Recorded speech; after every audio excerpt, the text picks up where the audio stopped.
أستاذ رفيق شلالة، كبير الإعلاميين كبير المستشارين، اليوم كيف فيك توصف الإعلامية هدى أو رحيل الإعلامية هدى جديد؟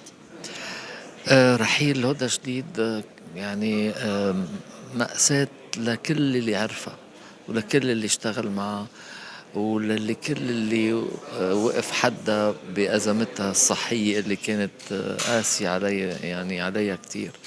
هدى إعلامية ناجحة، إعلامية مميزة بموضوعيتها، بحرفيتها، وبركضها من دائما وراء الخبر لحتى تجيب أكبر عدد، يعني أكبر كمية ممكنة من المعلومات، حتى تكون بتصرف الرأي العام اللي كانت تخاطبه، سواء بالLBC أو بصوت لبنان أو بالنهار أو بالأوريون لوجور أو برويترز. يعني كل هالمؤسسات الكبيرة اللي اشتغلت فيها هدى تركت بصمة كتير كبيرة.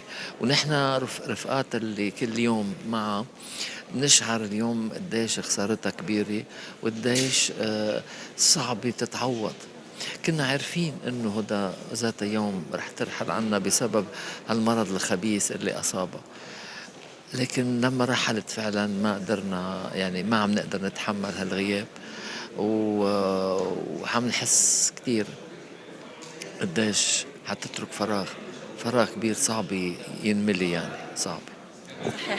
أول مرة تكرم حدا بيتكرم بالقصر يعني كرمت على حياتها مش على وفاتها، هي كانت خطوة جيدة. حقيقة هالمبادرة كانت من فخامة الرئيس ومن السيدة الأولى.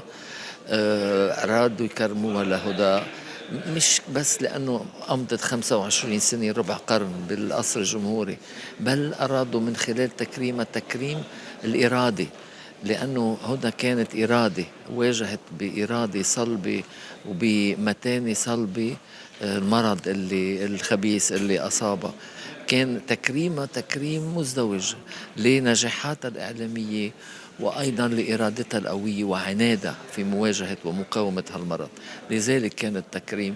وانت يعني طبعا كلمة الرئيس كانت واضحة بهالاتجاه، والعاطفة اللي أظهرتها السيدة الأولى أيضا كان اتجاه هدى الإنساني، مش بس الإعلامية، الإنساني القوية الصامدة اللي قاومت بقوة وبالآخر مع الأسف هزم المرض بعد هالسنين من العذاب بصراحة. شكرا لك والعمر الطويل لك.